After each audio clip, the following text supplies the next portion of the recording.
to Getting to Good Enough, a podcast to help you let go of perfectionism so you can do more of what you love. I'm Shannon Wilkinson, a life coach in Portland, Oregon. I'm a recovering perfectionist who's getting better at good enough. And I'm Janine Adams, a certified professional organizer in St. Louis, Missouri, and I'm lucky enough to be naturally good at good enough. And today we're talking about letting go and moving forward.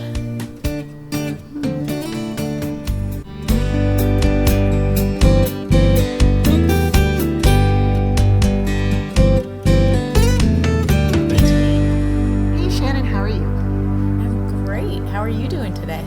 I'm great too. Oh, excellent. How's the weather in St. Louis? You know, it's not bad. I haven't been out. We got into the 60s overnight, which is cool. And so this morning it was pleasant when I walked to Bix. And mostly Nice. I've been at my desk the rest of the day. But it's good. Spring, summer. How about in Portland? It's beautiful. It's blue sky, few big white puffy clouds. I think it's a little cool for your taste. Right now it's 68. It's supposed to get to, I think, about 74 today. That's great. Yeah, it's very nice. I'm convalescing from my surgery, my ankle surgery that I've talked about. And yesterday, Mike set us up in lounge chairs on the front porch so I could take the air. It was very nice. Take the air. What are these lounge chairs? What are you talking about? No, we have. Did you see when you were here? They're like wooden. They're like wooden deck chairs. Oh, are they on? Where were they? They're on the porch. Oh, But you may not have noticed them. no, but that's weird. He moved them over so they were in front of the opening of the porch so I could see out onto the street. That's why I felt like, like a consumption victim, like a sanitarium, like it's literally, getting put out on the porch to take the air. That's right. That's pretty funny. Did you receive any visitors while you were on the porch like that? Actually, we did. I'm not surprised, having spent some time in your neighborhood. It's a very neighborly place. It is. Yeah. And we had a visit from a poodle. From Not Milo? a baby poodle, but From Rosie? From Rosie, the grown-up poodle. Where was Milo? Our neighbor was coming from the store that he owns, and so he only had the adult poodle that behaves herself and not the brand new puppy poodle, Milo, who is learning about behaving himself. Doesn't know about where to pee and all that good stuff. Yeah. Oh, Yeah. Well, that's very nice. They're both very nice dogs, and it was a They thrill are. to meet them when I was visiting you. Oh my gosh, that was so cute. I feel like we need to tell our listeners. So this was like at like peak convalescent period. I barely gotten off the couch, and my husband Mike went outside. Janine was here, and Mike went outside, and then I heard him say, "I'll be right back." And I thought he was talking to us. Mm-hmm. And instead, he came in carrying a 9-week-old poodle puppy. Standard poodle puppy. Which he just cute. plopped into my lap. And so you and I got to ooh and ah over Milo and let him chew on a toy while we pet him and enjoyed his puppy breath. And Yeah, he was great. He was so well behaved. I mean, so calm about the fact that he was just lying on a stranger's lap with another stranger, literally putting her face in his face so she could smell his puppy breath. yeah, and and he got carried into a strange house by a strange man. And, I mean, it was like a whole lot, and he just hung out and and his people said, "Oh, hey, you can just bring him back to us whenever you want." I know, that was crazy. Yeah, it was very funny, but it was so sweet of Mike to say, ooh, a puppy. I bet Shannon and Janine would enjoy time with a puppy. Yes. It's really what you needed for your healing. Yes, Yes. I think so. Very cute. But yeah, so it's been nonstop entertainment around here. That's excellent. But today we're talking about something that I am trying to embrace wholeheartedly, which is letting go and moving forward. Yes, that's an intriguing topic. And should we give credit where credit is due? Yes. This topic was suggested to us by Mike, my husband, Yay, who is Mike. an avid listener of the podcast, which I find so cute.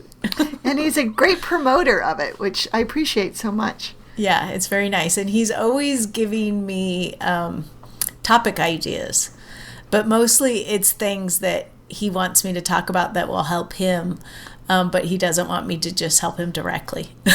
Yeah, why would he want that? It's much easier to suggest a topic and have us record about it and then listen to it. Right. Yeah, that's a lot easier. Yeah. Yeah. He has not yet listened to the Let It Be Easy Right. episode last week. That's right. After that, he'll just be going directly to you for advice, as he should, as any sane person would. Which he does plenty of. I'm teasing him a little bit, but yeah. But I'm very thrilled that we are finally recording one of his many suggestions. Yes. He doesn't even know it yet. Oh, how exciting. So I know. I'll be excited to tell him when he gets home. Oh, well, maybe you should wait till he hears it. Oh, that would be sort of fun too. Yeah, it might be. Yeah. Listen to episode 56. I wonder if it will become his new favorite over episode 17. No. His voice is on episode 17. Yeah. He was our surprise guest in the Asking for Help episode. But anyway, yes, so letting go and moving forward. And what we're talking about here is when you have to make a change, whether it's a choice or maybe it is perhaps more forced upon you, or whatever the circumstances, it's easy to get caught up in thinking about how things used to be and not really consider what's good about the new situation, what's going to help you settle into the new situation more easily. And Janine, you talked about this in the context of moving house. Oh, yeah. Moving house. It's so stressful and horrible. And for many people, oftentimes people are moving due to circumstances, like they're downsizing, for example. And sometimes it's not happy circumstances. And I think embracing the future so you can get past the stress of moving or the sadness about what you might be leaving behind is really helpful. Yeah.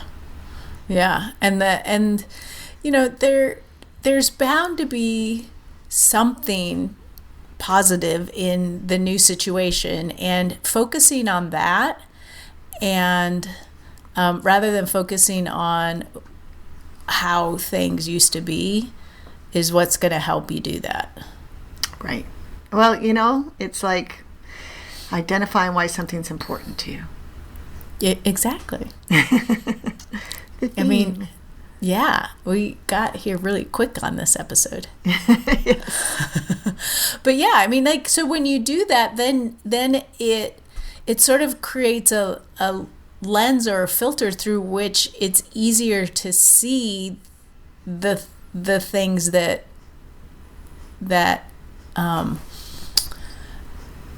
allow you in your new situation to do more of what's important to you, or have more of what's important to you, depending on what that is.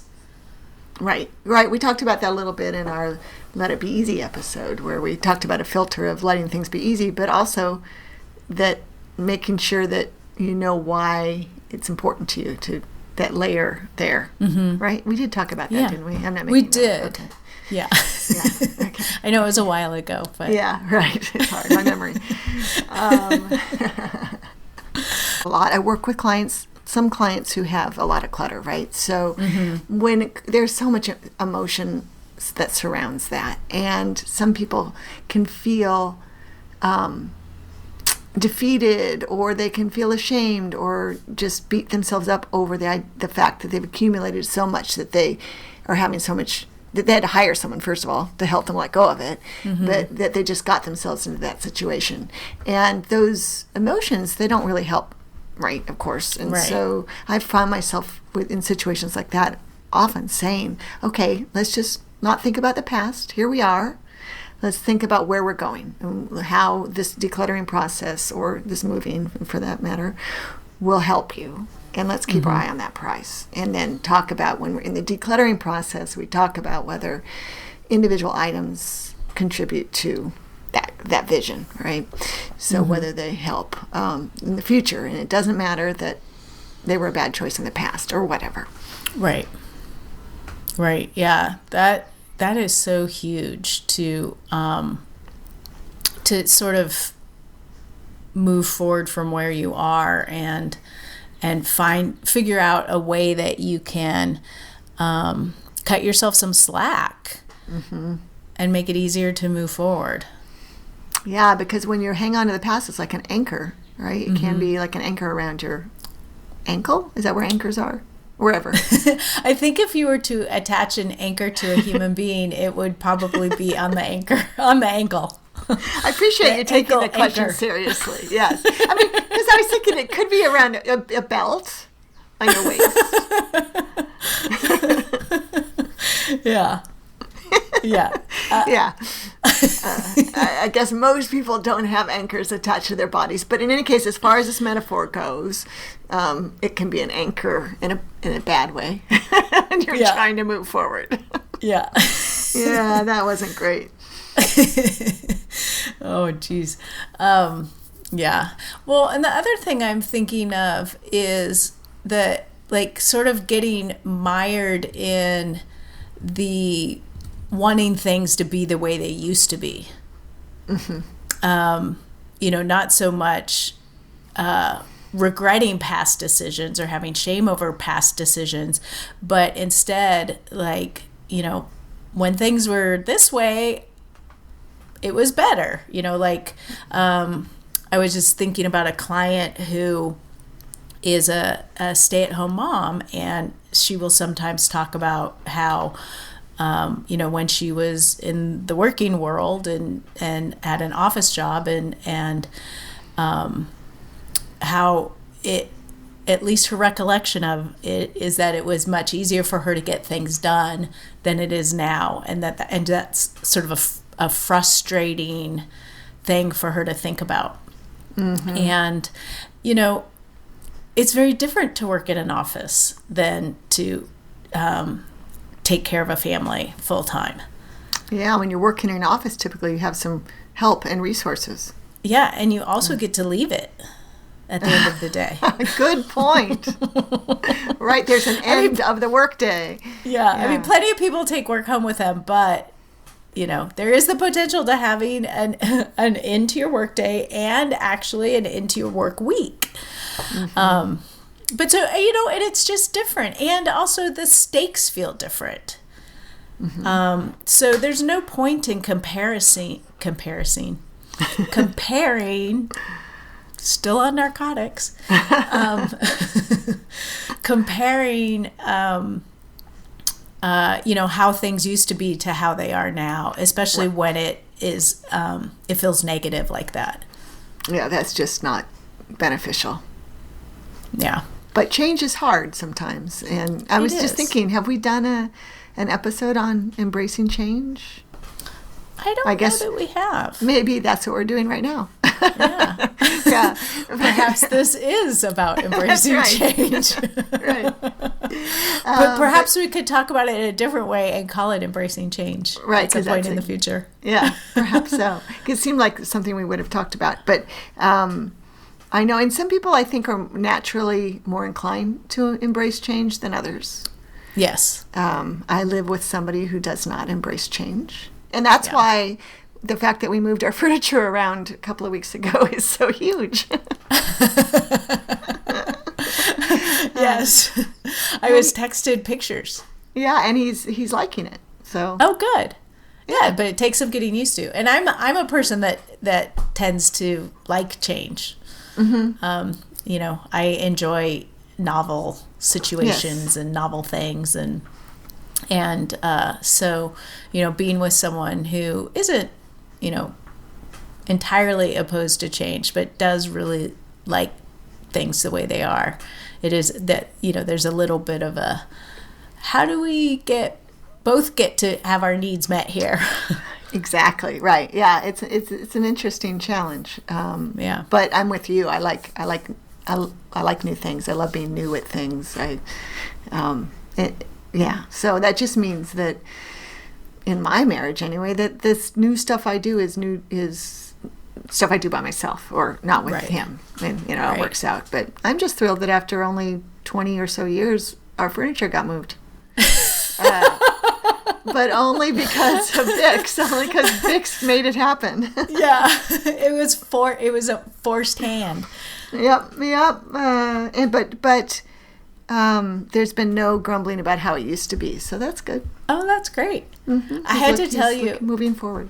That's awesome. When I was a kid, I had not a large bedroom with quite a bit of furniture in it, particularly given its size, and I made to scale 1 inch to 1 foot diagram of my bedroom on a piece of cardboard, and then I cut out other pieces of cardboard to represent the furniture, and I would like move them around to see what different, because I rearranged my furniture like all the time. I love that. So you had a little to scale, what's the word for that? Model. Yeah. And so you could just experiment. 2D. Yeah. Just 2D. Okay, gotcha. That's cool. So you could experiment with it rather than before you had to get out the break a sweat. Yeah. That's excellent. Yeah. But you know, there's only so many times if you have a room that it was small. I like maybe 10 by 10. And so if you have a twin bed, a dresser, a desk, and a nightstand, and there's a built-in closet and built-in shelves, like there's only so much you can do. Right. Yeah. You explored all the possibilities. Yeah. That's excellent. I was just with my dad, as you know, and I told him that we rearranged our furniture. And he said, oh, you know, when I don't know, when you were a kid or whatever, I used to love it when we rearranged the furniture, but your mom didn't like it very much, so we didn't do it. And I said, I had no idea. I said, we could rearrange your furniture now if you want. Well, I'm here. And he got kind of excited, and we talked about it, and I'm thinking, his idea didn't sound like it was going to work to me, but I was willing to move furniture around to see. And then the next day he said, you know, we were talking about moving around the furniture, and I got to thinking about it. And I realized I don't want to do it. I said, oh, okay, why not? He said, well, I know I used to enjoy change, but I don't really that much anymore. Okay. Oh, you're pretty self-aware. Cute. And since, you know, if I thought it was a really great idea, there's not that many possibilities in that room, in his condo, I would have maybe said, let's just try it. But he's like, I like where I sit to watch TV. It's like, okay. And he sits there a lot, so we kept it. That's what's important. Exactly. Yes. No, we don't need change for the sake of change. Although he was about to go there, which shocked me. Right. Yeah. That's interesting. Yeah, but the other thing that I was thinking about with this topic is, and we've talked about it before, is my sort of ongoing lament of not being able to do the physical things that I used to be able to do, and how that kept me not doing anything really. Like, I can't, run a marathon, so why bother running? And which isn't true, of course. I mean, you can't run a marathon, but you can't run. You got a cast on your leg. Okay. Well, I have a cast on my leg right now, but before, so even prior. So let's go back, 7 months ago. Before you hurt your ankle. And I was able to run 3 miles, but it was sort of like, and I was doing it, but I wasn't enjoying it. I was busy, being bummed that I couldn't do more as opposed to enjoying what I could do. Right. That's huge. I mean, that making that shift, that transition to and that's what got me my electric bike. Yeah. Which I forgot to look at when I was there. Oh, dang. That's too bad. Well, I couldn't really take you out there, and Mike was very busy. Well, that's true. Mike didn't have a spare moment. No. He was... Yeah, next time I will. Yeah. Then I can actually see you ride it. Or maybe ride it myself. Yeah. But yeah, so being able to let go of what I used to do allowed me for a time and will allow me in the future to do more than I was doing. Right. Absolutely. Yeah. I mean, I can see it, how it would be really natural for somebody who is very active, and this probably happens to people as they age all the time, not saying that's why it happened to you, but to lose their ability to do the things they love doing, so they don't even want to do anything. Right. Yeah. And that's a shame. It's a crying shame. Yeah. Well, it feels so sad. Mm-hmm. It really does. I feel sad for my old self. And you know, and I'm sort of bumping up against it now. Like, you know, instead of thinking about what I could be doing while I'm laid up on the couch, I'm thinking about the things I can't be doing. Right. You could get so much TV watching done. I could get a lot of TV watching done. You could accomplish so much of that. I have read a fair number of books. I think I've read 3 books. Since your surgery 2 weeks ago? Yeah. That's impressive. At least 3. And I have watched a little bit of TV. I haven't watched a lot of TV. But, you know, I have some classes that I purchased, you know, that are online classes that I haven't done, and I could be doing those. Those could be writing great things. Yeah, that would be really smart. Obviously, it's things that you're interested in. Yeah, I could be writing blog posts. I could be practicing hand lettering or calligraphy. Writing postcards to voters is what I was going to say. Yeah, there's a lot of things I could be doing, and so when, and hopefully it's soon, as I shift my perspective and pay attention to what it is that I actually can do right now, there's a lot of really enjoyable things and worthwhile things that I could be doing.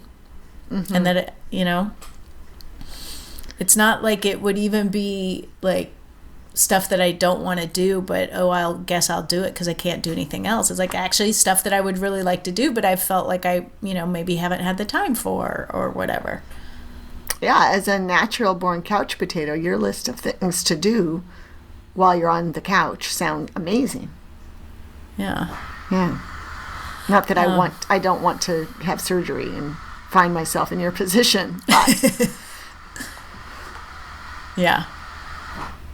Yeah, so I think that's sort of the key with this idea is to think about what you want, think about what's possible for you, you know, find the silver lining. Oh, that was another thing. Someone joked on Facebook that, you know, look on the bright side.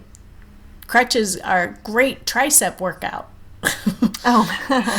and I had said that was funny because I just before that was joking about how I'll have Michelle Obama arms by July. Right. Yeah. That is a nice bright side. Yeah, but so, you know, I'm getting really good at asking for help. Right. Yeah, I saw that in action. Yeah. Not for me. You never asked me for help, but I saw Mike got to help you willy-nilly. Well, because I think it was mostly stuff that didn't require explanation for him and would have required. I'm not complaining. Just so you know, I don't directions for you. Right. I don't feel. You don't feel that I was like thinking that you couldn't handle me. No. No. My requests. No, I'm not. But yeah, I did watch that. And that, I mean, because you have no choice. I mean, if you need a pillow under your foot, you weren't home and you were home alone, you would manage to get it, maybe. But if he's right there, of course you're going to ask him to get you a pillow. Yeah. Yeah. Well, and we had the kids were around this weekend. We had them not around right after the surgery because we figured that wouldn't be super fun for anyone. So they were with their mom, and so I got really good at asking them to help me too. Oh, good. I hope they Instead were of me getting about up and crutching across the room, I would just ask them to get my stuff, and they were happy to do it. But that's not anything I ever would have done 2 weeks ago. Right. You're not in the habit of sitting on the couch and pointing at something and asking a young person to bring it to you. No. Although if you ask me, that's a reason to have kids. Yeah. I think that's one of the things my sister said. It's great. They just get you stuff. Yeah. That sounds kind of good. I think that, it's a balance. Yeah. Yeah. Yeah.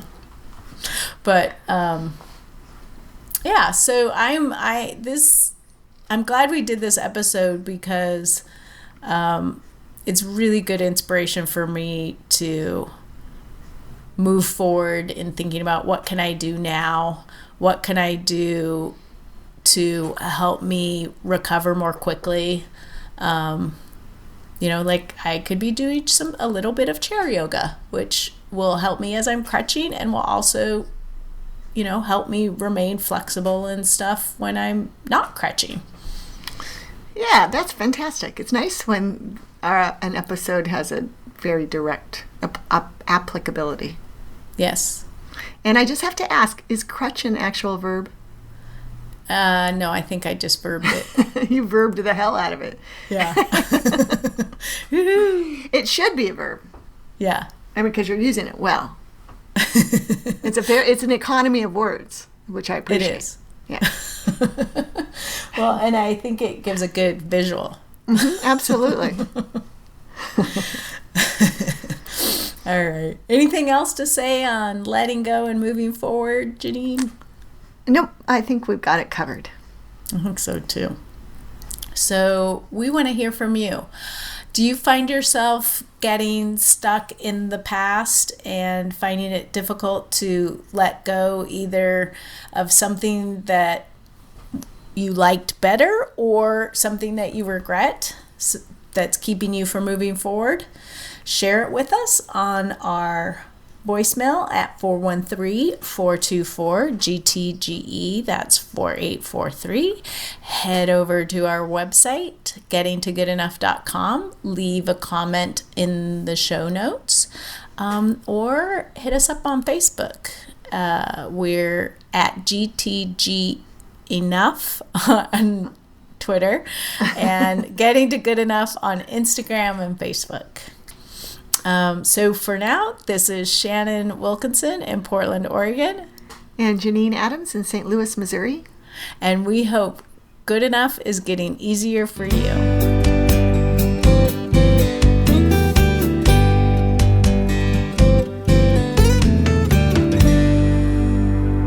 I'm both excited to do stuff and also needing a nap.